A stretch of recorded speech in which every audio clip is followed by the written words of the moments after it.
Bueno, buenos días. ¿Se escucha bien?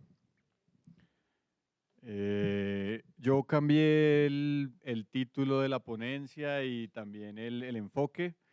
Iba a hablar sobre la Tierra y la modulación de la Tierra y lo humano y bueno, eh, otro asunto, pero decidí compartir esta presentación porque creo que es un espacio interesante también para nutrir o avanzar en las ideas que he venido construyendo junto con sus comentarios, impresiones, críticas, etcétera. Uno podría pensar que lo que voy a hacer acá de alguna manera indirecta es pensar en el intersticio de los límites de lo humano a partir del mundo de los sueños, ¿sí? El mundo onírico, ¿no? Que creo que es un espacio de la experiencia y una manifestación de la naturaleza que se deja un poco de lado. Entonces, bueno, voy a empezar con, digamos, en el punto, con un caso muy famoso de una periodista que se llamaba Charlotte Barat, que recoge entre 1933 y 1939 un corpus de sueños. Este corpus de sueños empieza ella a colectarlos a partir de las mismas experiencias y pesadillas que empieza a experimentar con el ascenso del totalitarismo en Alemania. Ella empieza a preguntarle a la gente con la que comparte cotidianamente qué está soñando, ¿no? Y la gente empieza a relatarle pues una serie de sueños. Ella logra compilar alrededor de 300 sueños. Por supuesto, lo hace en la clandestinidad. Se podrán imaginar qué significa preguntarle a alguien que está soñando en un régimen fascista en ascenso. ¿Cuál es la curiosidad por los sueños? Puede ser bastante sospechoso. Y termina entonces compilando un documento psíquico del totalitarismo y el terror político. Ella llama a estos sueños políticos, los llama, a estas pesadillas los llama sueños políticos. Y dice que incluso algunos sueñan que está prohibido soñar. Cuando Didi Uberman se pone a pensar un poco en el caso de Barat, explica muy bien que lo que Barat muestra, entre otras cosas, es que hay una porosidad de la vida nocturna, ¿no? Y en ese sentido, las imágenes soñadas bajo el terror están conectadas con imágenes producidas sobre el terror, ¿sí? Los individuos bajo el terror producen imágenes sobre el terror en las noches. Entonces, Barat, palabras más, palabras menos, lo que ofrece es una sismografía íntima de la historia política del Tercer Reich, ¿no? Si se quiere, una sismografía onírica del alma y de las víctimas del Tercer Reich. Con esto presente, yo traje algunas citas muy breves como para ir nutriendo el asunto de los sueños. El caso de Barade es paradigmático, conecta la historia, los sueños y la política, pero en la historia de la filosofía encontramos algunas apreciaciones importantes. Benjamin señala que soñar participa de la historia. Hegel dice que si pudiéramos reunir los sueños de un momento histórico determinado, veríamos surgir una exactísima imagen del espíritu de ese periodo. Lichtenberg, el aforista, tiene un aforismo muy bello. Toda nuestra historia es únicamente la de los hombres despiertos. Nadie hasta ahora ha pensado en una historia de los que duermen. Podríamos decir en este sentido que los sueños hacen parte de los códices de la cultura, conforman un archivo onírico de la historia. Jacobo Ciruela, el editor de la editorial Ciruela, de Atalanta, escribe un libro que se llama El mundo bajo los párpados, y allá va a señalar que efectivamente uno podría pensar en una historicidad de los sueños y en que cada cultura y siglo tiene su propio onirismo o estilo de soñar, así como hay estilos en literatura, en el cine. El mundo del durmiente ha sido una tierra incógnita. reticente a su inspección, pues aunque hay muchos reinos de la naturaleza, y esto me interesa, el sueño es uno más de los movimientos de la naturaleza, es el más inasible. Pero ¿qué pasa cuando dormimos? Cuando soñamos, pienso, dejamos de ser las personas estratificadas y codificadas que somos para descender a otro plano de experiencia corporal, de eso que Deleuze llamó el cogito esquizofrénico o la fábrica del inconsciente.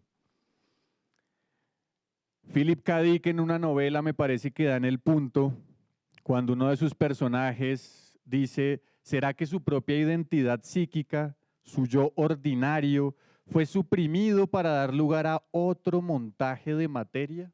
Quizás eso es lo que sucede en el sueño, ¿no? Otro montaje de materia. Cuando soñamos, nos aproximamos a lo que llamaré el plano de composición onírica, una zona metamórfica de liberación de deseos, sensaciones, imágenes, sonidos, un campo metaestable de acoplamientos de materias intensivas y composición de mundos.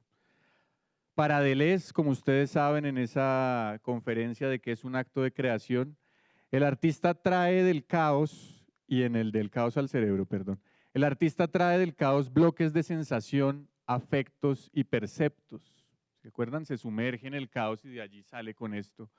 El científico sale con fórmulas, el filósofo con conceptos. ¿No es acaso esto lo que acontece de noche?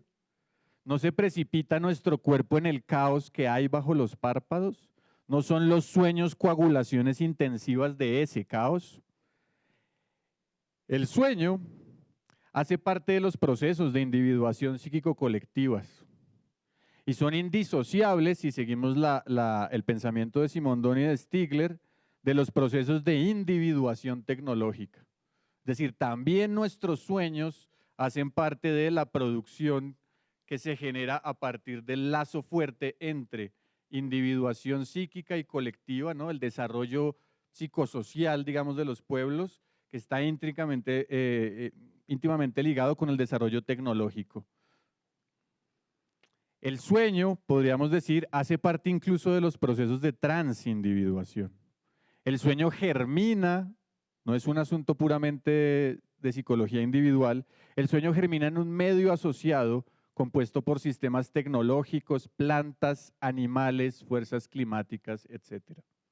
En este sentido, tendríamos que pensar cómo entender hasta qué punto podemos afirmar que al soñar sueña un conjunto enmarañado de seres, unos dentro de otros, unos capturados en otros, unos en forma de trazos afectivos en otros. ¿Hasta qué punto? ¿Sí?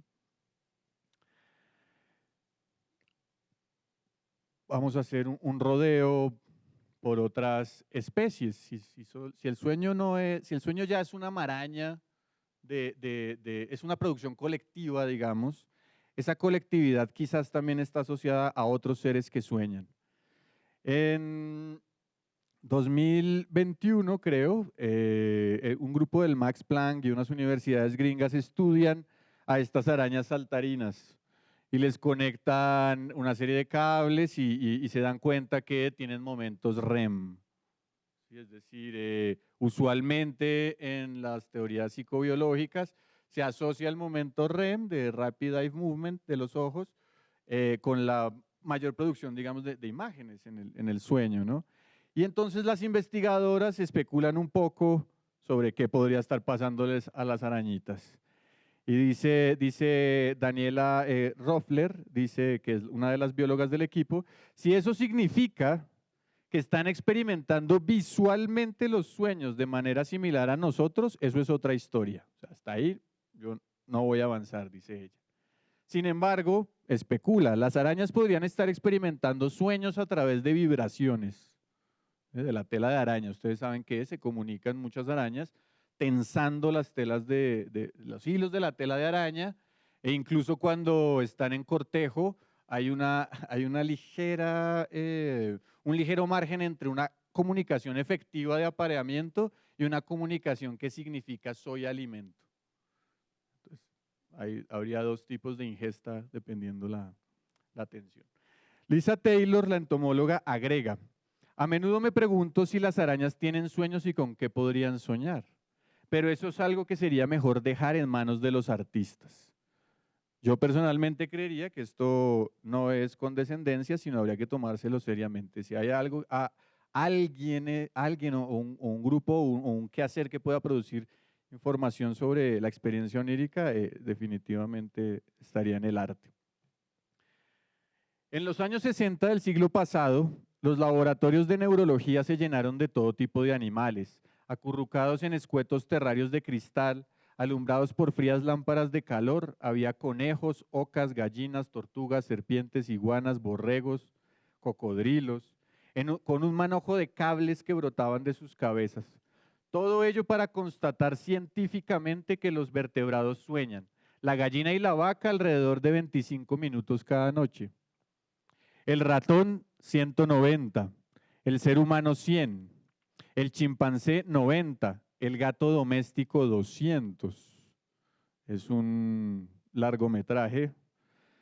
Desde el punto de vista neurológico, no resulta difícil registrar el denominado sueño paradójico en cualquier ave o mamífero, aunque sí sea mucho más arduo el poder llevarlo a cabo en peces, anfibios o reptiles.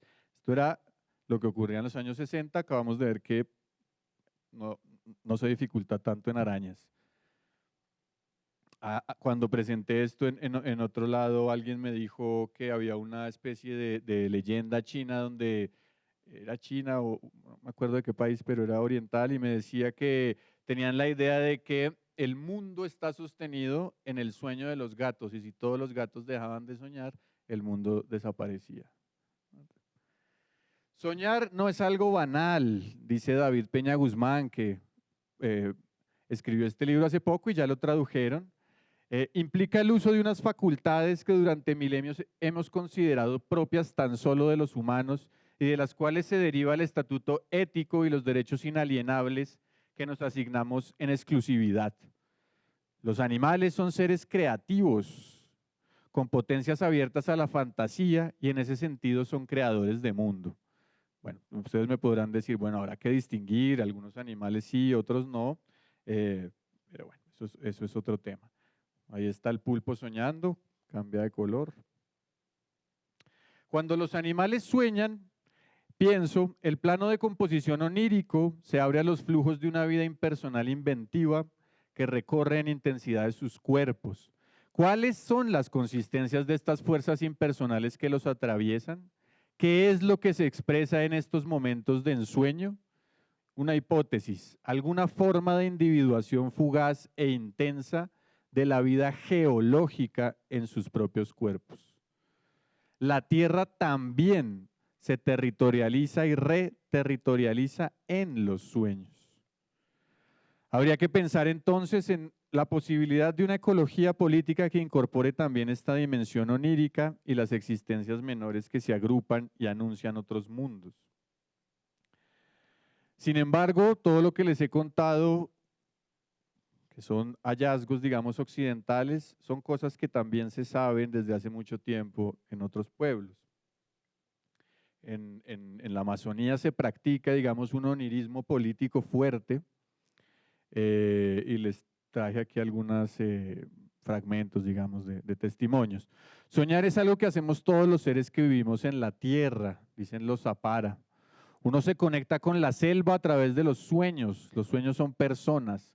La vida más bien se va equilibrando cuando nos acostamos y por medio de los sueños entramos al mundo espiritual. Eduardo Kohn, el antropólogo, dice, los pensamientos que genera un bosque vienen en forma de imágenes. Conectarnos con estos pensamientos requiere que pensemos por medio de ellas.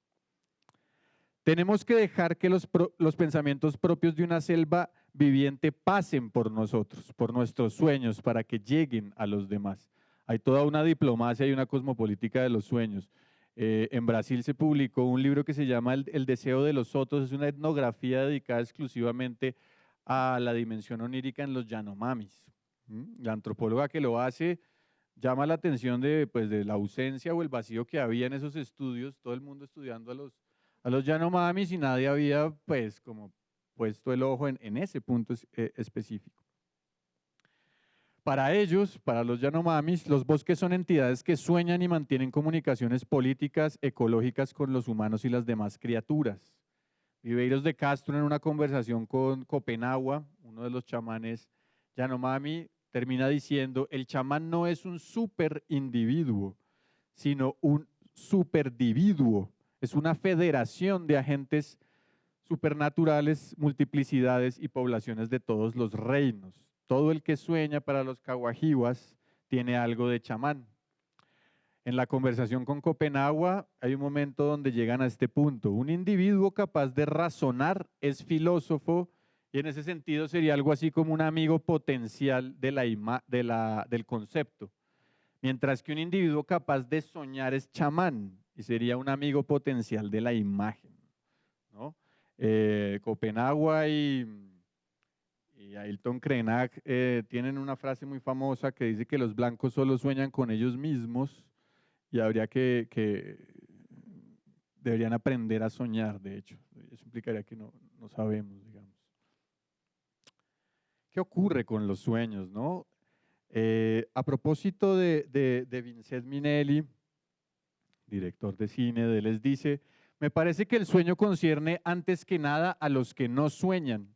El sueño de los que sueñan les concierne a los que no sueñan. ¿Y por qué? Porque desde que existe el sueño del otro, existe peligro. A saber, el sueño de la gente es siempre un sueño devorante que nos hace peligrar de ser tragados. Y que los otros sueñen es muy peligroso, porque el sueño es una terrible voluntad de poder, y cada uno de nosotros es más o menos víctima del sueño de los otros. Desconfíen del sueño de los otros, porque si son tomados en su sueño, están perdidos. Quizás Deleuze estaría de acuerdo con el diagnóstico que hace Jonathan Crary con el libro 24/7, El capitalismo tardío y el fin del sueño, ¿no? En el que de alguna manera se muestra la transformación en las tecnologías del capitalismo tardío, que van en busca de la colonización de la noche con la fuerza de la luz, ¿no? Una producción y un consumo que no tenga barreras. Lo que se estaría produciendo o estarían buscando ahí es producir una especie de trabajador y de consumidor adicto e insomne. No es nada ajeno, digamos, a la experiencia que muchos de nosotros quizás tenemos en la noche con la imposibilidad también de poder descansar y la presencia de los aparatos, ¿no? Habría de hecho según las cifras y la estadística, los trastornos del sueño pues acosan a más del 40% de la población. Para el sujeto neoliberal, de hecho, dormir sería para perdedores, ¿no? Y habría que buscar por todos los medios reducir la necesidad biológica de dormir, ¿no? En ese sentido, habría también que prestarle atención a las maneras en que la neurociencia y la inteligencia artificial trabajan en conjunto para buscar la modulación de los circuitos de recompensa dopaminérgicos, ¿no? Es decir, en estos dopamine labs que están asociados con Meta, con las redes sociales, y lo que hacen es entrar directamente al estudio del cerebro y a ver cómo producir, digamos, el enganche de adicción con las plataformas. Y es un enganche de adicción que termina también teniendo que ver con los trastornos del sueño, ¿no? Hay una angustia también por la desconexión al ciberespacio, etcétera, ¿no? Un crecimiento de la industria de la salud del sueño, que es una, pues, empresas farmacológicas y demás, de 30 a 40 billones de dólares. El sueño sería, para Crary, siguiendo a Marx, una de las últimas barreras naturales a las que aún no accede completamente el capital, pero pues que de alguna manera igual está ahí, trabajando ahí, ¿no?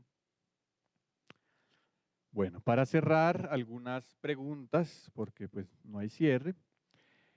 ¿En qué mundos oníricos habitamos? ¿Qué mundos oníricos nos habitan? ¿En qué sueños científicos, económicos, políticos encerramos a los demás modos de existencia? ¿Cómo terminamos soñando o haciendo soñar a los demás existentes? ¿Es posible cultivar prácticas de ensoñación diferente ¿Qué sería una política onírica extendida? ¿Cómo construir el archivo onírico de la catástrofe ambiental, el despojo de tierras, el genocidio en Palestina? El libro de Barat con la esvástica en la portada bien podría actualmente ser reemplazado con otro símbolo y otras víctimas, ¿no? Esta vez árabes quizás. Bueno. ¿Qué aperturas jurídicas, estéticas, políticas permitiría una construcción de este estilo? Los sueños son un campo en disputa. En medio de la guerra, la precarización y el despojo, las fuerzas mercenarias militarizan la mente a niveles angustiantes. ¿En qué pesadillas vivimos?